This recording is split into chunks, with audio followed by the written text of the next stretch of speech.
5ನೇ ತಾರೀಕು ನಮ್ಮ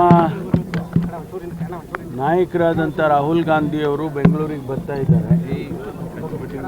ಉದ್ದೇಶ ಏನು, ಎಲೆಕ್ಷನ್ ಕಮಿಷನ್ನವರು ಕಳೆದ ಚುನಾವಣೆಯಲ್ಲಿ ಅನೇಕ ಕಂಪ್ಲೇಂಟ್ಸ್ಗಳು ಕೂಡ ಬಂದಿರತಕ್ಕಂಥದ್ದು. ಇಡೀ ದೇಶದಲ್ಲಿ ಒಂದು ರೀತಿಯಲ್ಲಿ ಆ ಕಂಪ್ಲೇಂಟ್ಸ್ಗಳನ್ನು ಸರಿಯಾಗಿ ಗಮನ ಹರಿಸಿಲ್ಲ.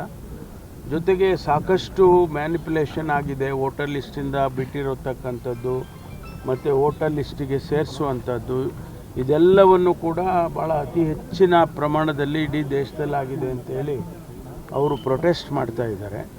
ಬೆಂಗಳೂರಿನಲ್ಲೂ ಕೂಡ ಕರ್ನಾಟಕದಲ್ಲಿ ಅನೇಕ ಕ್ಷೇತ್ರಗಳಲ್ಲಿ ಅಂಥ ಘಟನೆಗಳು ನಡೆದಿದೆ ಅಂತೇಳಿ ಬೆಂಗಳೂರಿನಲ್ಲೂ ಕೂಡ ಪ್ರತಿಭಟನೆ ಮಾಡಿ ಎಲೆಕ್ಷನ್ ಕಮಿಷನ್ಗೆ ಮೆಮೊರಾಂಡಮ್ ಕೊಡಬೇಕು ಅಂತ ಹೇಳಿ ಬರ್ತಾ ಇದ್ದಾರೆ. ಹಾಗಾಗಿ ನಾವು ನಮ್ಮ ಜಿಲ್ಲೆಯಿಂದನೂ ಕೂಡ ಜನ ಹೋಗಿ ಅಲ್ಲಿ ಅವರು ಭಾಗವಹಿಸೋದು ಪ್ರತಿಭಟನೆ ಅಂತೇಳಿ ಅದಕ್ಕೆ ಸಭೆ ಕರೆದಿದ್ದೀವಿ. 5ನೇ ತಾರೀಕು ನಮ್ಮ ನಾಯಕರಾದಂಥ ರಾಹುಲ್ ಗಾಂಧಿಯವರು ಬೆಂಗಳೂರಿಗೆ ಬರ್ತಾ ಇದ್ದಾರೆ. ಉದ್ದೇಶ ಏನು, ಎಲೆಕ್ಷನ್ ಕಮಿಷನ್ನವರು ಕಳೆದ ಚುನಾವಣೆಯಲ್ಲಿ ಅನೇಕ ಕಂಪ್ಲೇಂಟ್ಸ್ಗಳು ಕೂಡ ಬಂದಿರತಕ್ಕಂಥದ್ದು.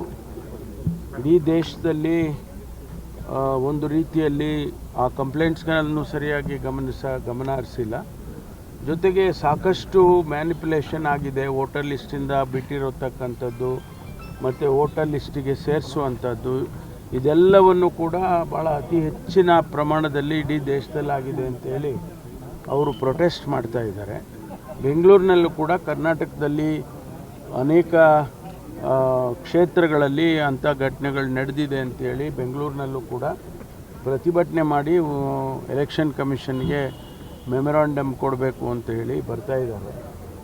ಹಾಗಾಗಿ ನಾವು ನಮ್ಮ ಜಿಲ್ಲೆಯಿಂದನೂ ಕೂಡ ಜನ ಹೋಗಿ ಅಲ್ಲಿ ಅವರು ಭಾಗವಹಿಸೋದು ಪ್ರತಿಭಟನೆ ಅಂತೇಳಿ ಅದಕ್ಕೆ ಸಭೆ ಕರೆದಿದ್ದೀವಿ.